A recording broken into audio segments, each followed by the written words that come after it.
911. I'd like to report a murder. Someone's been killing the environment!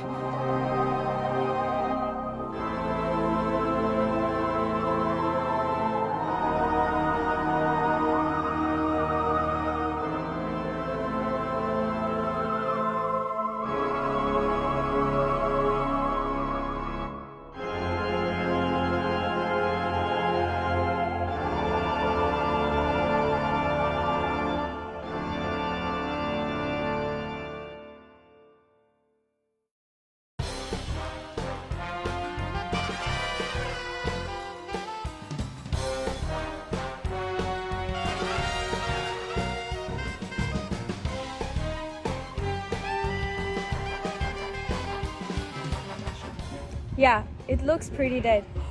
Look, the mortar left a clue there.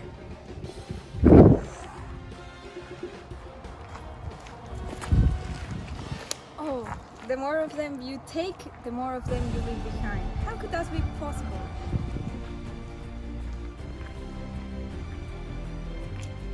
Oh, I wish we could have done better. Why were they so selfish? Why they kill?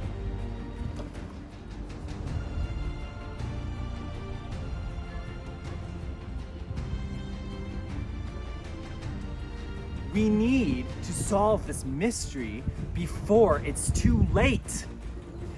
Before the murderer strikes again. If we can figure out what's happening now, maybe we can stop it from happening again. The clue says the more of them you take, the more of them you leave behind. It must be footprints. Hey, look over there! They are huge! What's a carbon footprint, eh? A carbon footprint is the total amount of the green gases that are generated by our actions. Things like how much energy we use at home, how many miles you travel by using car, bus, plane, and the composition of your diet all make up how large your carbon footprint is.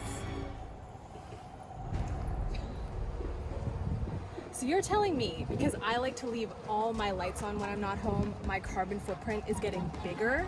It's not because I'm scared of the dark. It's because my cats like to have lots of light. Yes, definitely yes. And you should have LED light bulbs at home and try to unplug your power cords. The LED light bulbs help to reduce the footprint and improve the light efficiency. And anytime a cord is plugged into a socket, it's drawing down energy. So even if your device isn't charging, you are still continuing contributing to the footprint. All of these things add up and make a huge impact to our environment. Why you don't leave the curtains open in the summer at least? In that way, your cat can enjoy some natural light. Leave the curtains open, you say. Fluffy does love to watch the birds, and I would save so much money on my electrical bill. And you're telling me that because I prefer to travel by private plane everywhere I go and refuse to drink from the same water bottle twice, that means I have a large carbon footprint? Speaking of saving money, have you thought of getting a cool looking reusable water bottle? A reusable water bottle takes less oil to produce and helps reduce both your carbon footprint and the plastic burden of landfills and oceans.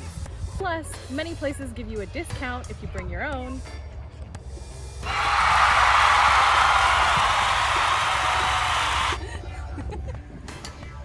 Wow, I had no idea.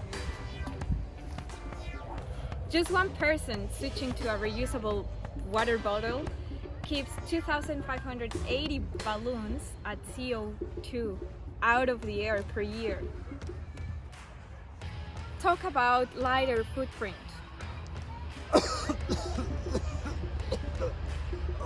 Does anyone smell that? It smells toxic. I think if we want to know where it's coming from, we need to examine the body more thoroughly.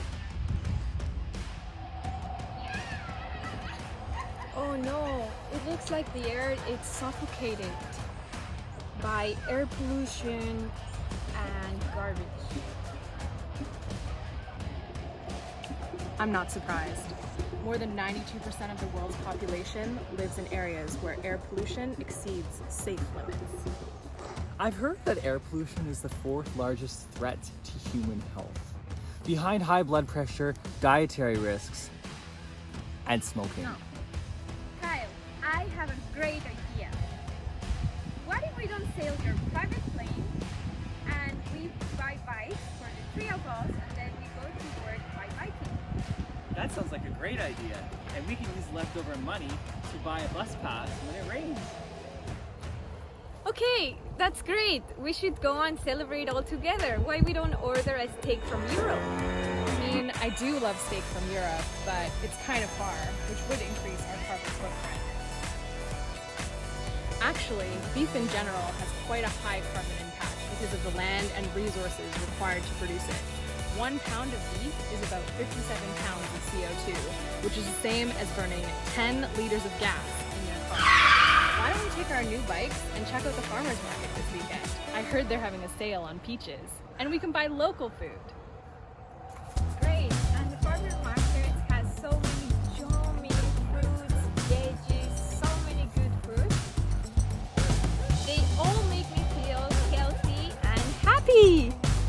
Here, let me take your scraps. And don't throw them in the garbage. Kyle, wait! There's a better way! It's much more environmentally conscious to compost. It's a great way to ensure that we recycle our food in order to reduce the carbon footprint of transport to the landfill, piling up of garbage, and it allows for renewable food resources to be fertilized so we can have food for generations to come.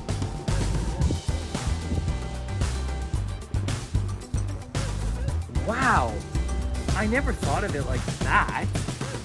Well, I'll stop throwing out my mandarin peel out of the car window on the highway. Wow, it's so cold. Oof. I want to take a shower and let the hot water run into the tub and take my shower for an hour, play music. Oh, so cold. Did you know that taking shorter showers will actually help reduce your carbon footprint? Shorter showers? What about bathtubs? That's my me time with my little rubber ducky. Showers can actually really help to reduce your carbon footprint. It takes energy to heat your water tank and keep it hot. When you take a long shower, energy is needed and cold water is piped in to replenish the tank. The energy is used by the hot water tank likely comes from electricity or burning natural gas. Therefore, taking a long shower is linked to burning fossil fuels and the emission of CO2. Hey guys, we should challenge ourselves. And why we don't just do a 5-minute shower instead of taking more time on the shower?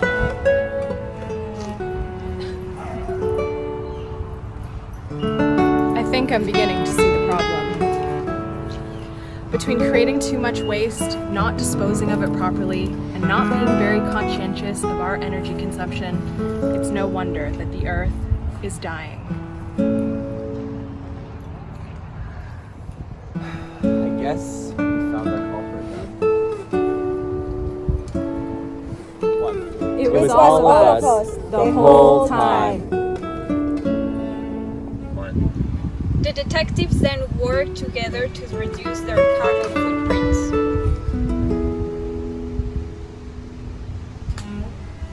They had seen firsthand the impact that their bad behavior had